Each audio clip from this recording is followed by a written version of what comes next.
10 number rejections जो आ रहे हैं, एक इम्पॉर्टेंट रीज़न ये भी है कि आपको समझना होगा कि आपके पास जो वर्क परमिट है, जैसा कि पता है कि डॉक्यूमेंट्स अगर आपके परफेक्ट नहीं है, आपके डॉक्यूमेंट्स लेजिटिमेट नहीं है, लाइक आप वर्क परमिट को ले लीजिए, क्योंकि वर्क परमिट आपका जो है बहुत ही इंपॉर्टेंट डॉक्यूमेंट है। टोटल प्रोसेस जो है आपके वर्क परमिट के ऊपर ही डिपेंड करता है। अगर आपका वर्क परमिट लेजिटिमेट है तो और भी जितने डॉक्यूमेंट्स आपके पास कंपनी के थ्रू आते हैं वो सब लेजिटिमेट हो सकते हैं, होंगे ही, क्योंकि जब वर्क परमिट आपका ओरिजिनल है और वो कंपनी के थ्रू आपको प्रोवाइड किया गया है तो यहाँ पर रिजेक्शन के चांसेस बहुत ही कम बनते हैं। इस वीडियो में मैं आपको ये बताऊंगी कि वर्क परमिट जो आप लेते हैं वो आप कहाँ से लेते हैं। मीन्स आप एजेंसी के थ्रू लेते हैं या फिर आप कंपनी से डायरेक्टली वर्क परमिट लेते हैं। इन दोनों के बीच भी आपको डिफरेंस समझना होगा, क्योंकि एजेंसी के जो वर्क परमिट होते हैं एक तरह से थर्ड पार्टी के थ्रू आपको प्रोवाइड किया जाता है, और कंपनी के थ्रू जो आप वर्क परमिट आपको मिलता है, मीन्स डायरेक्ट एम्प्लॉयर से आपको वर्क परमिट जो मिलता है वो डिफरेंट होता है। इन दोनों के बीच हम लोग बेनिफिट समझेंगे कि इन दोनों का बेनिफिट्स क्या है और इन दोनों में डिफरेंस क्या है, कौन सा वर्क परमिट आपको लेना चाहिए, ताकि आपका जो वीजा है, अभी जो रिजेक्शन जिस तरह से आ रहे हैं वो रिजेक्शन ना आए। और इन दोनों के बीच डिफरेंस को समझ करके ही आप जो है वर्क परमिट के लिए अप्लाई कीजिए, तो आप समझ पाएंगे कि कौन सा वर्क परमिट लेजिटिमेट है आपके लिए, कौन सा वर्क परमिट फेक है आपके लिए। क्योंकि जिस तरह से एजेंट वर्क परमिट को एडिट करके सेल कर रहे हैं, आप उनको बिल्कुल पकड़ नहीं पाएंगे कि ये एडिटेड वर्क परमिट है, क्योंकि ये उनको ही पता होता है कि वो एडिट करके एक ही सेम वर्क परमिट को रिसाइकल करके डिफरेंट पर्सन को डिफरेंट जगह पे वो पहुंचा रहे हैं। तो मेरा काम है आपको समझाना कि आप लोग सबसे पहले अपना जो इम्पोर्टेंट डॉक्यूमेंट है वर्क परमिट, उसको समझना जरूरी है कि वो लेजिटिमेट है या नहीं। फुल वीडियो वॉच कीजिएगा तो आपको समझ में आएगा कि मैं आपको क्या समझाने की कोशिश कर रही हूँ। और जो लोग चैनल पर नए हैं प्लीज चैनल को सब्सक्राइब कीजिए, लाइक कीजिए एंड शेयर कीजिएगा। और कोई भी आपके कमेंट, जो भी आपके डाउट हैं वो कमेंट सेक्शन में कमेंट कीजिएगा, उसका रिप्लाई आ जाएगा। तो सबसे पहले आपको ये समझना है कि वर्क परमिट अगर आप किसी कंपनी के थ्रू लेते हैं, मीन्स डायरेक्ट एम्प्लॉयर से लेते हैं, तो ये आपके लिए बेस्ट एंड सेफेस्ट वे है डॉक्यूमेंट्स को लेने का। क्योंकि अगर आपके पास वर्क परमिट लेजिटिमेट आता है तो उसके बाद जितने भी डॉक्यूमेंट्स है सब लेजिटिमेट ही होंगे, क्योंकि आप डायरेक्ट एम्प्लॉयर से ले रहे हैं। और ये आपके लिए मोर रिलायबल और फ्रॉड होने के चांसेस इसमें कम रहते हैं। बहुत ही अच्छा होता है अगर आप डायरेक्ट कंपनी के थ्रू आपको वर्क परमिट मिलता है तो।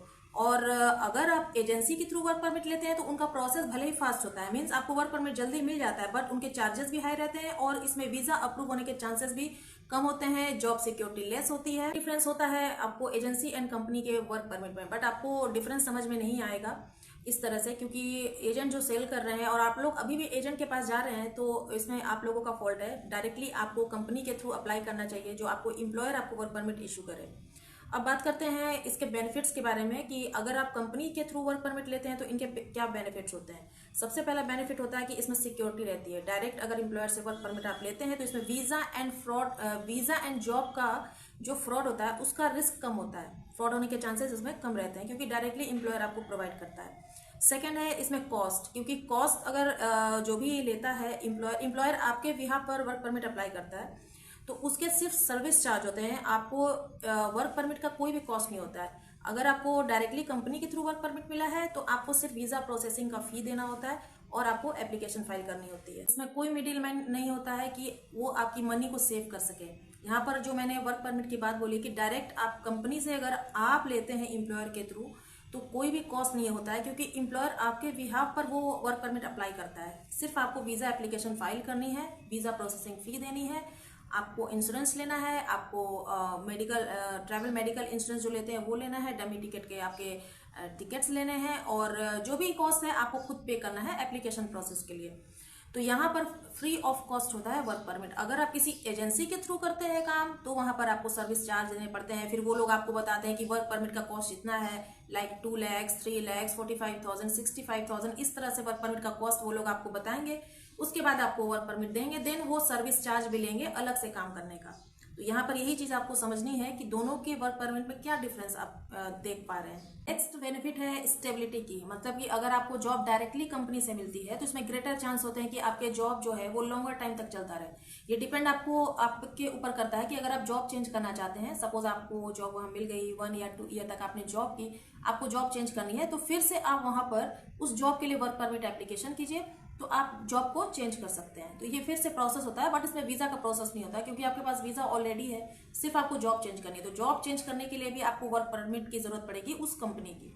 अब बात करते हैं एजेंसी से जब आप वर्क परमिट लेते हैं तो उनके क्या फायदे हो सकते हैं, क्या नुकसान हो सकते हैं। सबसे पहले तो इनका प्रोसेस जो होता है स्पीड अप होता है, बहुत काफी फास्ट प्रोसेस इनका होता है। एजेंसी पेपर वर्क में आपको हेल्प करती है जिससे आपको वर्क परमिट जल्दी मिल जाता है। तो वर्क परमिट जल्दी मिल जाता है तो यहाँ पर एक ऐसे ही एक डाउट क्रिएट होता है कि इतनी जल्दी वर्क परमिट कैसे आ गया, क्योंकि वर्क परमिट लेने का टाइम अप्रोक्स 3 मंथ्स तक का होता है। एजेंसी के स्पीड अप प्रोसेस में आप समझ नहीं पाएंगे कि इतना जल्दी वर्क हो गया, किस तरह से आपको डॉक्यूमेंट मिले, आपको चेक करने का टाइम भी नहीं मिलेगा, कि आप लोग डिपेंड हो जाएंगे कि एजेंसी सारा काम कर रही है, आपको सिर्फ पैसे देने हैं। तो इसी बात का वो पैसे लेती है, क्योंकि लोग इसको इग्नोर कर देते हैं चेक करना कि उनके डॉक्यूमेंट्स परफेक्ट आ रहे हैं नहीं आ रहे हैं, एजेंसी कर क्या रही है। तो इसी वजह से वो लोग इस स्कैम में फंस जाते हैं। सबसे बड़ी चीज की इसमें इजी होता है सर्च करना कि अपने स्किल्स के अकॉर्डिंग आपको जॉब फाइंड करनी होती है। तो एजेंसी वाले आपको स्किल्स के अकॉर्डिंग जॉब सर्च करके देते हैं, बट यहाँ पर जो आपको काम करना है उस कंट्री में एंट्री करने के लिए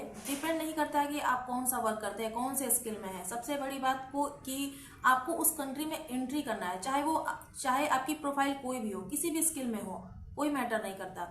अगर आप उस कंट्री में एंट्री कर जाते हैं किसी भी प्रोफाइल से, तो आप वहां पर जॉब चेंज कर सकते हैं अपने स्किल के अकॉर्डिंग।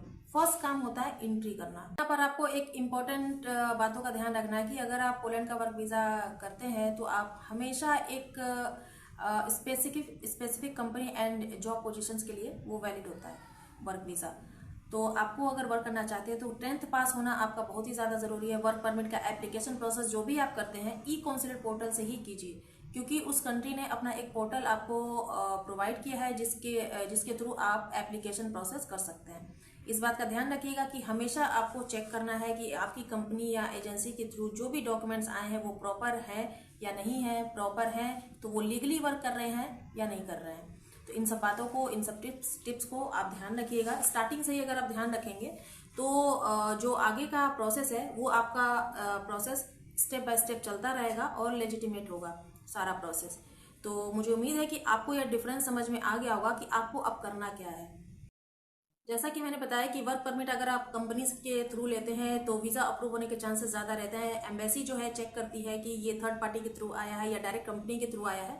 तो अगर आप मुझसे काम करवाना चाहते हैं तो मैं आपको वर्क परमिट डायरेक्ट कंपनी के थ्रू दिलवा दूंगी, बट इसके लिए आपके पास फंड्स होने चाहिए। क्योंकि अगर मैं अपने जहाँ से मेरा टाई अप हुआ है, जिस कंपनी से टाई अप हुआ है, उनसे आपका कांटेक्ट करवाती है तो उनको मुझे पे करना पड़ता है। पेड सर्विस है ये, क्योंकि जब तक मैं उनको पे नहीं करूंगी आपसे कॉन्फ्रेंस पे कॉल नहीं हो पाएगी। तो सब हर चीज का एक प्रोसेस होता है, मुझे भी पे करना होता है। अगर आप ये सोचकर कॉल करेंगे मुझे कि मैं आपका काम फ्री में करवा दूं, तो मेरा भी काम जो है फ्री में नहीं होता है, क्योंकि मुझे उनको पे करना होता है, क्योंकि मैंने टाई अप किया है उनसे। तो अगर आप चाहते हैं डायरेक्ट आपको कंपनी के थ्रू वर्क परमिट मिले तो आप मुझसे कांटेक्ट कर सकते हैं। स्क्रीन पर आपको नंबर दिख रहा होगा। ये स्टेप लेने से पहले आपको सबसे पहले अपना सीवी मुझे फॉरवर्ड करना होगा, देन आगे का स्टेप जो है वो स्टार्ट होता है। क्योंकि सीवी आपका प्रॉपर है या नहीं, यूरोपास फॉर्मेट में है या नहीं, मैं उनको सेंड कर सकती हूँ या नहीं, ये मुझे चेक करना होगा। अगर आपका सीवी जो है प्रॉपर नहीं है तो आप ये सीवी मेरी एजेंसी के थ्रू भी बनवा सकते हैं। अगर आपको अपील करना है तो अपील लेटर भी बनवा सकते हैं, और भी कोई भी डॉक्यूमेंट्स का प्रोसेस आपको करवाना है तो ये भी आप कर सकते हैं। तो मुझे उम्मीद है कि ये इन्फॉर्मेशन आपको अच्छी लगी होगी, इन्फॉर्मेटिव रही होगी आपके लिए। ध्यान रखिएगा कि वर्क परमिट आपके कंपनी के थ्रू अगर आपको मिलता है तो वीज़ा अप्रूव होने के चांसेस ज़्यादा रहते हैं और रिजेक्शन के चांसेस कम होते हैं। तो चलिए कुछ नए अपडेट के साथ मिलेंगे नेक्स्ट वीडियो में। कोई भी डाउट है, कोई भी कमेंट है तो कमेंट सेक्शन में कमेंट कर दीजिए, उसका रिप्लाई आ जाएगा। मिलते हैं नेक्स्ट वीडियो में, तब तक के लिए बाय बाय।